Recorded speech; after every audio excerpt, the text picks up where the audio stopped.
Morning, everybody. TGIF. It's Friday, December 16th. 14, 15, 16. No, it's the 17th. Dang it. Okay. 7:51 a.m. TGIF. Okay, guys. Got a lot on my plate and only 20 minutes to do it, so let's jump right in. Number one, we got something that's finally coming home to roost in Massachusetts that I want to talk about. 2016, the tree huggers made a freaking amazing chess move and had an animal wellness bill passed into law. Damn. And one of the provisions in this law was that no eggs would be sold in Massachusetts that were from chickens that didn't have at least 1.5 square feet of room to move about. And just FYI, this would and is going to affect 90% of the eggs currently being sold in Massachusetts. Well, I'm going to talk to you guys a little bit about my experience with chickens in the FFA. One year we decided to do chickens. And ain't gonna lie, guys, chickens be some nasty birds. Growing up, we had chickens in our backyard, and we had eggs, fresh eggs, and stuff like that. It was a great thing. They were pretty chickens. Now, in FFA, we have chickens called broilers. Literally, they are called broilers. And what we do is we get our baby chicks from an agriculture college, and these chickens are genetically predispositioned to get very top heavy. And what we did is we do the math. We give the chickens a certain amount of square footage per chicken, and there you go. We got the bare minimum number of chickens that you could get was 25. And so therefore we gave our chickens roughly 30 square feet of move around space. Now, I'm going to be honest, guys, I don't know necessarily why, unless it was some crazy tree hugger regulation, we had to give them that much room. Because in all honesty, growing up with, for lack of a better word, free-range chickens and fighting chickens And gamecocks, what we wanted to do was keep those chickens active and keep them moving around and stuff like that to get them very pretty. Basically, we had to temperature control these chickens because they didn't move around. And it was because of the way these chickens were genetically bred to get very heavy, it was very likely that these chickens, if they weren't temperature controlled, would overheat and have heart attacks. But you would get your biggest amount of meat from these chickens. They were genetically bred to produce the biggest breasts, thighs, legs, and stuff like that. But literally, guys, these chickens, you had to put watering vessels within 2 steps of each chicken, and their feed bowls pretty much same distance. We had feed bowls all over the cage. We had water vessels all over the cage. These chickens did not move around that much. Once they got about 6 weeks, well, yeah, I guess. Let's go say 2 months old. Really and truly, guys, they did not do a lot of movement.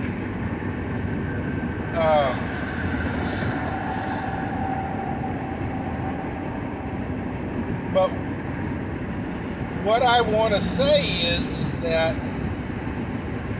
this breed of chicken is predominantly what we eat. It's not hormones or anything put in the meat. It's a genetic breeding of these chickens. It's not manipulating the DNA or anything. It's just what we call selective breeding or eugenics, used greatly in livestock to naturally make animals that are heavier on the hoof or on the claw. So we also breed chickens that produce more eggs. Plain and simple.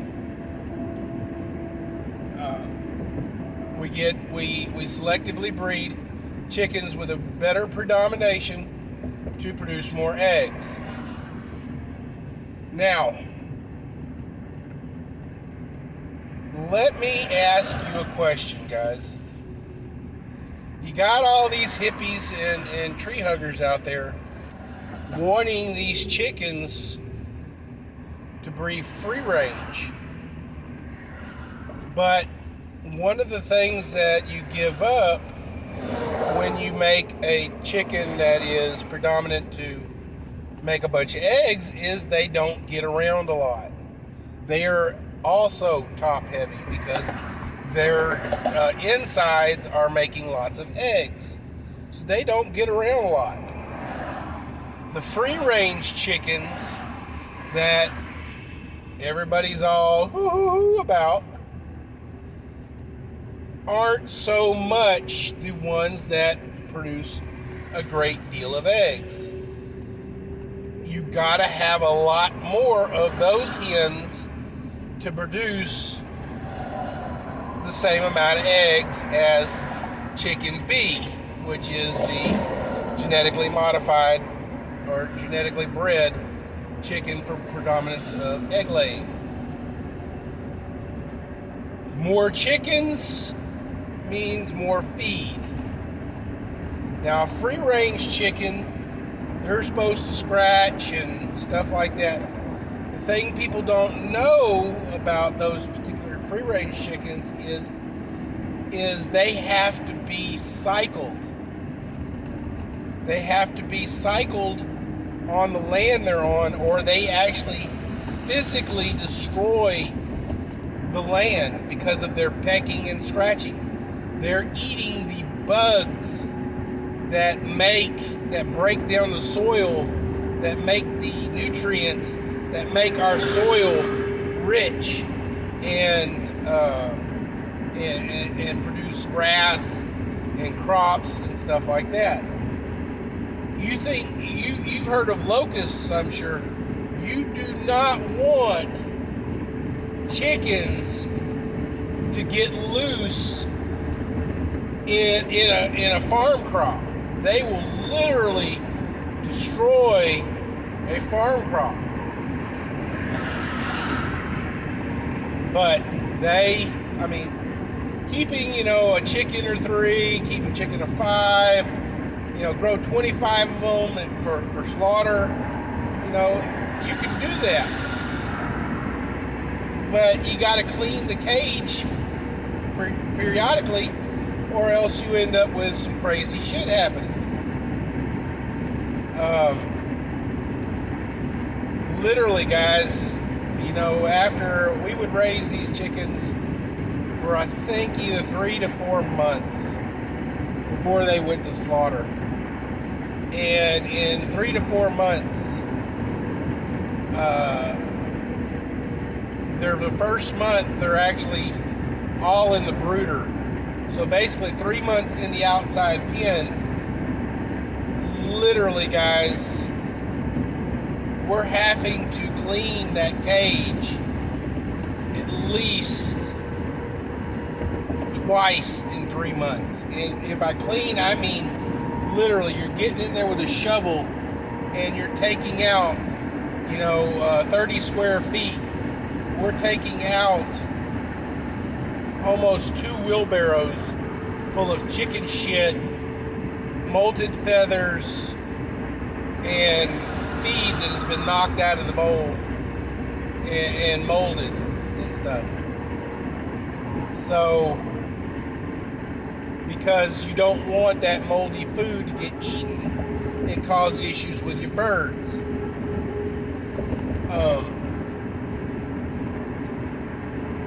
Because even these birds peck and they scratch. Not as much, but they do. So, now,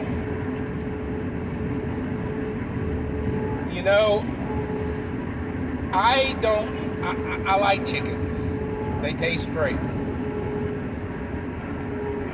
And such, but you know what? A domesticated animal that is bred for slaughter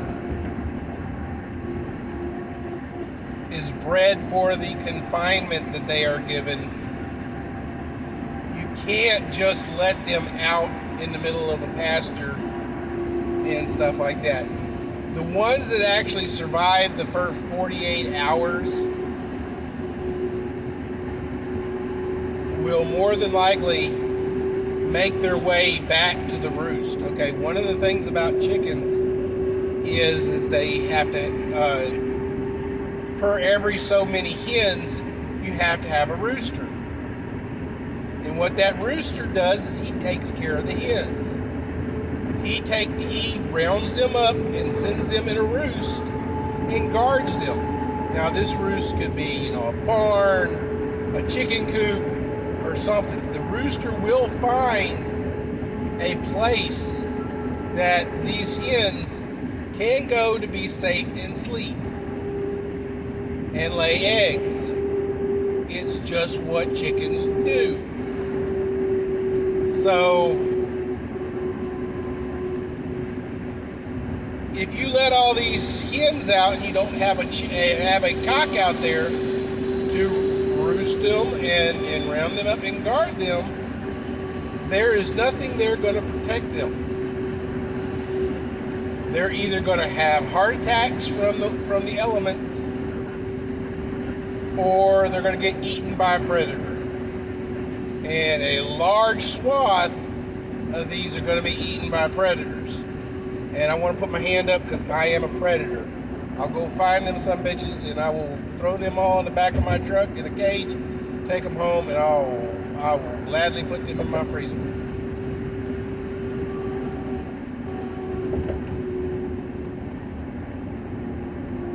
Guys, now,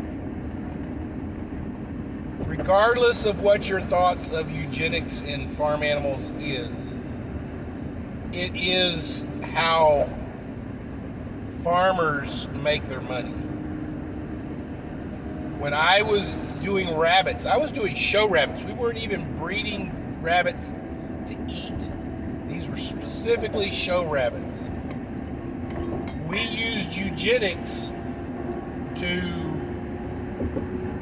get the right colors, to get the right spots, to get the right, form and backbone and structure and stuff like that, to make everything, to make the most desirable, appealing rabbit for the judge. And these rabbits lived long, beautiful lives, guys. Never even once did they go in the freezer. They were pets. But we used eugenics to breed myself and my brother were number 4 and number 5 in the state of Texas. In the state of Texas. With our rabbits. And how they looked. So,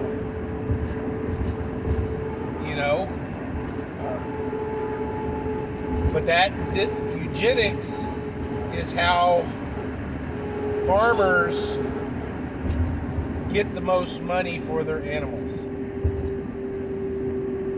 A farmer is not going to make a great deal of money on an animal that is emaciated or has had problems, has been sickly, has gotten, hurt in a pasture and can't walk, has had, digestive issues, parasites, things like that. These farmers love their animals. It is a labor of love that they take care of these animals, because these animals feed their family, both literally and financially. So,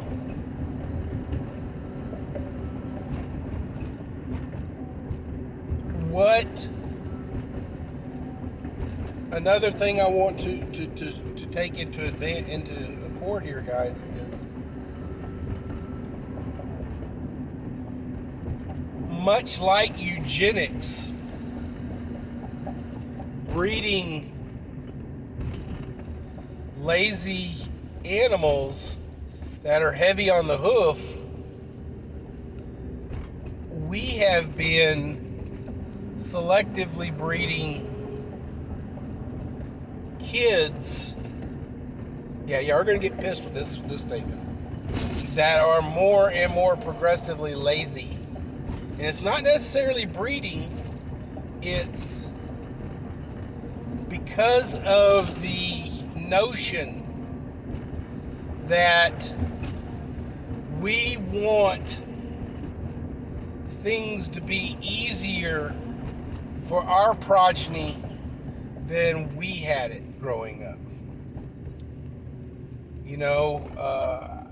We went from the Depression, where life sucked ass, to every child is expected to go to college.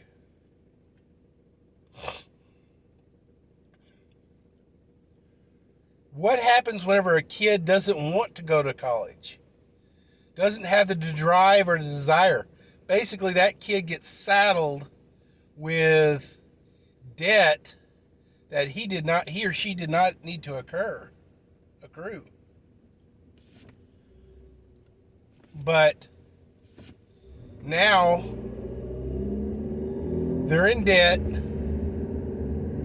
and they have no drive, no desire. All they want to do is sit on social media, get their likes, eat Hot Pockets, drink, Code Red Mountain Dew, and play Call of Duty.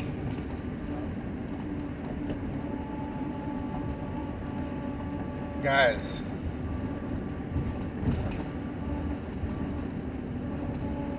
like lambs to the slaughter, these kids are being, if they are put out of their safety place, which is mom and dad's house or basement, what's going to happen? A predator's going to eat them. Think about it.